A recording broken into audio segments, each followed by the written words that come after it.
সমস্যা কার জীবনে না আছে বলুন তো? প্রত্যেকটা মানুষের জীবনেই কিছু না কিছু সমস্যা আছে, আর সেগুলোকে ওভারকাম করেই আমাদেরকে চলতে হবে। একটাকে কমপ্লিট করতে না করতেই আরেকটা এসে দরজায় কড়া নাড়বে। বিগত কিছুদিন যাবৎ আমিও অনেক সমস্যার মধ্যে দিয়ে চলেছি, কিন্তু তাই বলে থেমে গেলে তো হবে না। সমস্যার সাথে লড়াই করেই চলতে হবে, আর লড়াই করতে গেলে আমাদের খেয়ে পড়ে বাঁচতে হবে। তবে কি একঘেয়ে ডাল ভাত মাছ ভাত সবসময় তো ভালো লাগে না। মুখের স্বাদ চেঞ্জ করতে একটু অন্যরকম খাবারেরও প্রয়োজন আছে। তাই আজকে আমি তৈরি করে ফেলবো মাটন বিরিয়ানি। আপনারা যারা আমার আগের ভিডিও দেখেছেন কলকাতা 16 আনা থেকে ছেলে মাটন কিনেছে, আর তারা আবদার সেই মাটন দিয়ে বিরিয়ানি খাবে। অ্যাকচুয়ালি ব্যাঙ্গালোরের মাটনটা না ভালো হয় না, এখানে ভেড়ার মাংসই বেশি। কিন্তু কি করা যাবে, কলকাতার সেই বিরিয়ানির স্পেশাল স্যান্ডউইচ পিস সঙ্গে তার ফ্লেভার এখানে কোথায় পাবো? তাই বলে খাদ্যরসিক বাঙালিরা কি পিছিয়ে পড়বে? তারা যেখানে যাবে সেখানেই কিন্তু তাদের খাবারের স্বাদ খুঁজে পেতে চাইবে। তাই আমিও চেষ্টা করলাম আমার নিজস্ব স্টাইলে বিরিয়ানিটা তৈরি করার। আপনারাও এইভাবে বাড়িতে বিরিয়ানি তৈরি করার চেষ্টা করতে পারেন। ভালো লাগুক খারাপ লাগুক কমেন্ট করে জানাবেন। আসলে কি বলুন তো, এখানকার মাটনটা না খুব ভালো সেদ্ধ হয় না।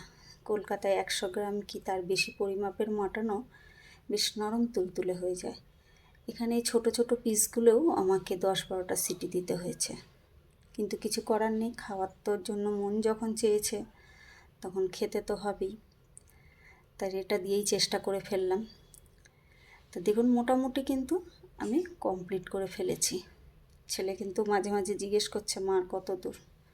বললাম শুধুমাত্র দমের অপেক্ষায়। আপনাদের সাথে কথা বলতে বলতেই দেখুন দমের প্রস্তুতি চলছে।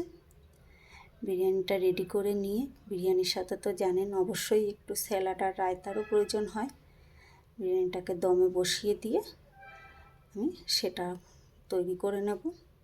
হ্যাঁ, আপনাদের তো খাওয়াতে পারছি না, অবশ্যই আপনারা দেখেই কমেন্ট করবেন বিরিয়ানিটা আপনাদের দেখতে কেমন লাগলো। দেখুন মোটামুটি কিন্তু রেডি হয়ে গেছে।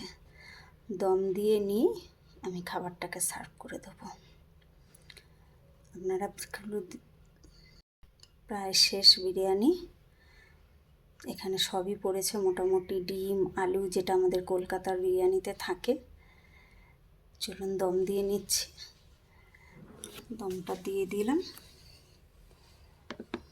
এবারে আমি এটাকে দমের থেকে নামিয়ে সার্ভ করে দেব। আপনারা দেখে বলুন তো আমার বিরিয়ানিটা কেমন হয়েছে দেখতে। অবশ্যই দেখতে, খেয়ে তো বলতে পারবেন না। কমেন্ট করে জানান, আর ভালো থাকবেন।